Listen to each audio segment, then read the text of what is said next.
All right, for any engineer, you know that a material's properties are its blueprint for innovation. And one of the most powerful, yet, let's be honest, often misunderstood, is magnetism. So in this explainer, we're going to give you the essential technical briefing on how magnetic materials are classified. Because, getting this right is the difference between a high-performance motor and a design that literally overheats on the launch pad. So why do we even care? I mean, forget fridge magnets for a second. We're talking about the invisible architecture of our modern world. It's the force that drives our power grids, it safeguards all our data, and it makes life-saving stuff like MRI scans possible. For an engineer, look, understanding magnetism isn't really optional. It's the core language of our most critical technologies. So here's our game plan. We'll start with these subtle, weak forces that are, well, pretty much everywhere. Then we'll tackle the powerhouse, the magnetism you can actually feel. After a direct head-to-head comparison, we'll dive into a really interesting special case that's absolutely critical for today's high-speed electronics. Let's get right into it. First up, let's look at the two most subtle magnetic responses. Now, they're labeled weak, but don't let that fool you. One of these forces is literally a universal property of all matter. It's in everything around us, including you. Think about this for a second. Every single material, from the copper in your wires to the water in your body, is diamagnetic. It's a fundamental effect of electron orbitals. When you apply a magnetic field, these orbitals kind of adjust to create a small opposing field. The most crucial thing to remember here is this. It's a universal, weak, repulsive force. It always pushes back. And this graph? It just perfectly captures that repulsion. The horizontal axis, H, that's the strength of the magnetic field we apply. The vertical axis, M, shows the magnetization of the material itself. You see that negative slope? That's the visual proof that as we crank up the external field, the material's internal magnetism pushes back in the exact opposite direction. It's a subtle but constant resistance. Okay, now for the other side of the coin, paramagnetism. Unlike that universal repulsion we just talked about, this effect only happens in materials with unpaired electrons. You can kind of think of each unpaired electron as a tiny magnetic dipole, like a microscopic compass needle. An external field can then nudge these needles to line up, creating a weak attraction. This slide shows us the atomic level chaos perfectly. Without an external field, those tiny magnetic compass needles are just all over the place, completely random.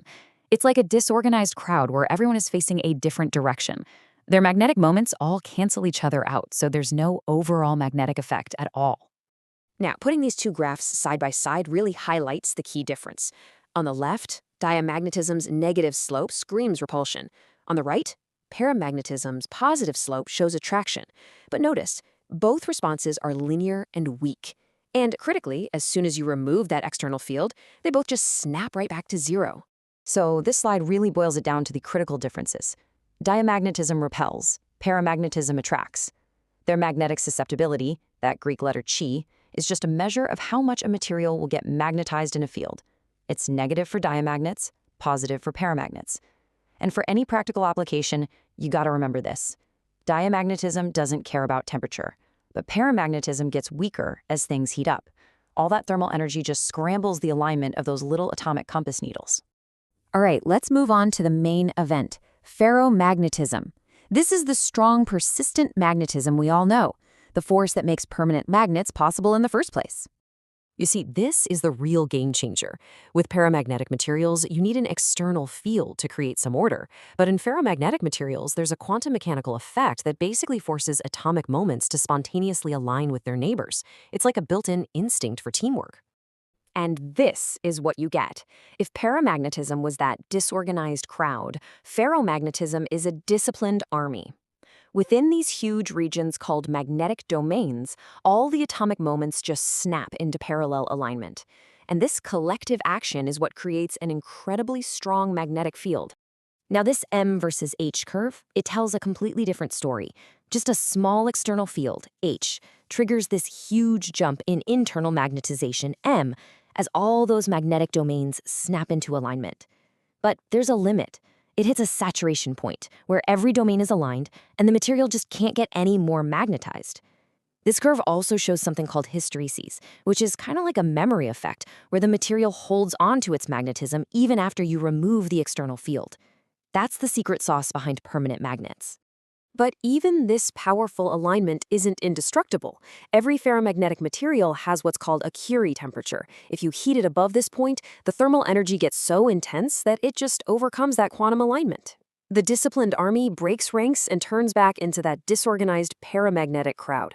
For iron, that temperature is 770 degrees Celsius. And this is why it all matters. The sheer strength and that ability to retain magnetism make ferromagnets the absolute backbone of so much of our technology. They are essential for concentrating magnetic fields in motors and transformers, and of course, for storing all our data on hard disks.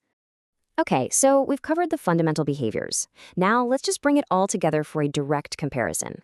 You can think of this next slide as your cheat sheet for classifying magnetic materials. This table right here, this is the core of the whole briefing. Let's just walk through it. Look at that massive jump in susceptibility from the weak forces to ferromagnetism. We're talking the difference between a whisper and a roar. Then notice that only ferromagnets have a permanent magnetic moment without any external field. And finally, pay really close attention to that temperature dependence. It's a critical design constraint for any real-world application, from a motor that runs hot to a data center that has to stay cool. Now for our final category, a really cool special case that combines these properties in a unique way. This is ferromagnetism, and it's the key to making modern high-frequency electronics actually possible. So this is ferromagnetism. Like ferromagnetism, it has that spontaneous magnetization. But here, the atomic moments aren't all lined up in parallel. Instead, you've got two different populations of moments pointing in opposite directions. The key, though, is that these opposing populations are unequal, so you still get a net magnetic moment. And this image just illustrates that concept brilliantly. You have some atomic moments pointing up and some pointing down. But because the up moments are stronger, or there are just more of them than the down moments, you still get a net magnetic field. It's kind of like a tug of war where one team is just stronger than the other. So, what's the big advantage of this complex arrangement? Well, it's all about their other properties. Materials like ferrites aren't just magnetic, they're also excellent electrical insulators. This high resistivity is a complete game changer for high-frequency applications.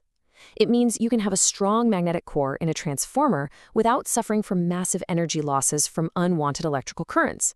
In short, you get all the magnetic performance you need without those costly electrical side effects. So, we've covered the core classifications that every engineer really needs to know. To wrap up this briefing, let's just take a quick peek at where all of this is headed. So, here's the final thought I want to leave you with.